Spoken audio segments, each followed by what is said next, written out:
సావిత్రిబాయి పూలే జయంతి సందర్భంగా బాల అకాడమీ నందు నిర్వహించిన కార్యక్రమంలో ముఖ్య అతిథులుగా టీడీపీ నాయకులైన NMD Fayaz, SMD Abulaiz, state doctor Niranjan, Syed Imran Pasha, Sheikh Nabi, Rasool, executive body member తదితరులు మరియు బాల అకాడమీ పాఠశాల కరెస్పాండెంట్ ఎంజీవి రవీంద్రనాథ్ మరియు ప్రిన్సిపల్ మాధవీలత పాల్గొన్నారు. ఈ సందర్భంగా ముఖ్య అతిథి అయిన ఎన్ఎండి ఫయాజ్ మాట్లాడుతూ సావిత్రిబాయి జీవితం, ఆమె చేసిన కృషి ఆదర్శనీయమని చెబుతూ ఆయన బాల అకాడమీ పూర్వపు విద్యార్థిని, ఫస్ట్ క్లాస్ వారి నాన్న అమ్మ నంద్యాలలో ఫ్యామిలీ ఉన్నంత వరకు ఇక్కడే చదువుకున్నానని, ఈ రోజు మళ్ళీ ఈ పాఠశాలలో కార్యక్రమానికి ముఖ్య అతిథిగా రావడం తనకు ఎంతో సంతోషాన్ని ఇవ్వడం జరిగిందని తెలిపారు.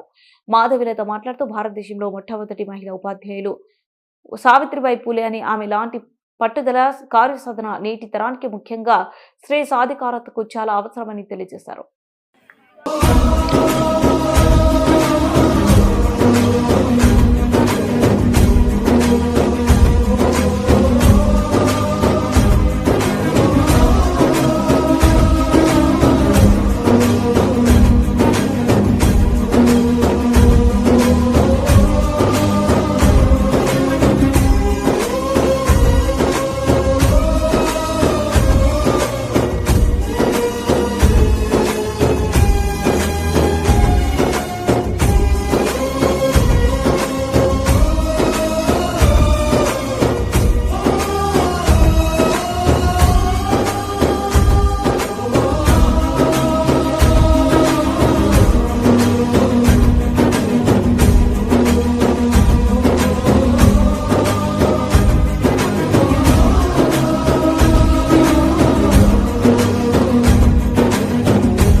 సావిత్రిబాయి గారి జన్మదినాన్ని మనం ఎందుకు ఇంత ఘనంగా జరుపుకుంటున్నాం? ఆడవారు అనగదొక్కబడ్డ జాతికి సంబంధించిన వాళ్ళు. మనం అనేక విప్లవాలు చూస్తాం. మగవారు తమ హక్కులను సాధించుకున్నారు, కానీ ఆడవారికి ఎలాంటి హక్కులు ఆపాదించలేదు. ఫ్రెంచ్ రెవల్యూషన్ అయితేనేమి, అమెరికన్ రెవల్యూషన్, రష్యన్ రెవల్యూషన్, ఇలా అన్ని రెవల్యూషన్స్ లో మగవారి హక్కులు సాధించుకోగలిగారు, కానీ ఆడవారు వెనకాల పడ్డారు.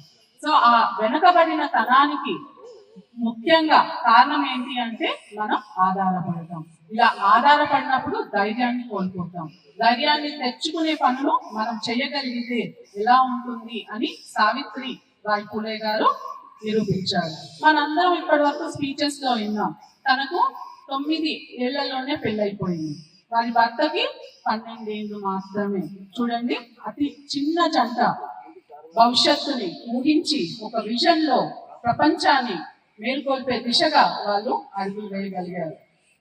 జ్యోతిరావు గారి ప్రోత్సాహంతో తను మొదటి మహిళా ఉపాధ్యాయునిగా మన ముందు నిల్చున్నారు. తను ఒక్కతే ఉపాధ్యాయునిగా నిలిచిందా? అలా కాకుండా షేక్ ఫాతిమా గారిని కూడా ఉపాధ్యాయురాలుగా నిలబెట్టింది. అంటే ఒక గురువు, ఒక ఉపాధ్యాయుని అయిన సావిత్రిబాయి గారు విద్యార్థిని కూడా తనలాగా లీడర్ లాగా తీర్చిదిద్దింది. సో ఆడవాళ్ళు ఎవరైనా సరే ధైర్యాన్ని పూనుకుంటే ఎంత విజయాలనైనా సాధించగలుగుతారు.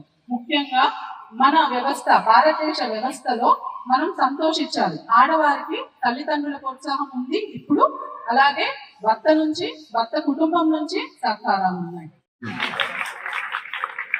సార్ ఇంత పెద్ద స్కూల్ కట్టారు. సార్కి వచ్చి రాగానే 2 ఎకరాలు సార్ అంటే 3 ఎకరాలు అన్నారు. నేను ఒక బిల్డర్ని, అపార్ట్మెంట్స్ కడుతుంటా. 3 ఎకరాలు అంటే ఎన్ని అపార్ట్మెంట్స్ పడతాయని చూస్తుంటా. నేను నిజం చెప్తున్నాము, ఇన్ని అపార్ట్మెంట్స్ వస్తాయి, ఇన్ని ఫ్లాట్స్ వస్తాయి, అమ్ముకుందాము, బయటకు పోదాం, వేరే వెంచర్ పోదాం అని ఉంటుంది. సార్ ఇంత పెద్ద ప్లేస్ జస్ట్ స్కూల్ కోసం డెడికేట్ చేస్తూ ఇన్ని సంవత్సరాలుగా నడిపిస్తున్నారు. అందుకు వాళ్ళు కంగ్రాచులేట్ చేస్తున్నాం ముందుగా. నెక్స్ట్ ఈ ఫంక్షన్ పూలే గారు ఎవరు తెలియదు, సావిత్రిబాయి పూలే గారు ఎవరు తెలియదు.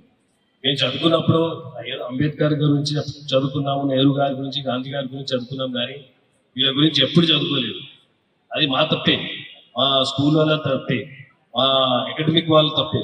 వాళ్ళు కూడా మనకి ఆ సిలబస్లో లేదు. ఈ ఫాతిమా షేక్ గారి నుంచి ముందే తెలుసుకుందాము.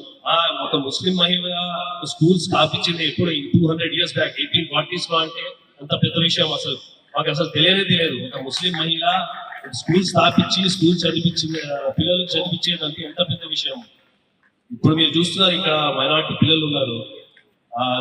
ఇప్పుడు కూడా నంద్యాలలో చెప్తున్నారు మన సావిత్రి గారు పూలే గారు అప్పుడు మైనర్ పిల్లల ఎడ్యుకేషన్ గురించి ఫైట్ చేశారని. మన నంద్యాలలో ఇప్పుడు కూడా మైనర్ పిల్లలు పెళ్ళిళ్ళు అవుతుంటాయి. సరే 6-7 years కాకపోయినా 13-14 years పెళ్ళిళ్ళు అవుతూనే ఉంటాయి. అంటే ఇప్పుడు కూడా మా కమ్యూనిటీ అయితే ఇంకా చాలా వెనకబడి ఉంది ఎడ్యుకేషన్. ఇక్కడ చూస్తున్నాం చాలా మంది ముస్లిం పిల్లలు ఉన్నారు. వీళ్ళకి నేను నా తరఫున వాళ్ళ పేరెంట్స్కి అడ్వైజ్ చేయమంటే వాళ్ళకి చదివియండి, మీరు 10th class రాగానే పెళ్లి చేయకండి. వీళ్ళు మన ఫ్యూచర్, మన కమ్యూనిటీ ఫ్యూచర్, మన దేశం ఫ్యూచర్. మనకు అంబేద్కర్ గారు చెప్తారు, I was influenced by Jyotirao Phule గారు. There is a saying. అందరూ నమస్కారం అండి, నేను మీ anchor Ravi. Please subscribe to Nandyala news 9.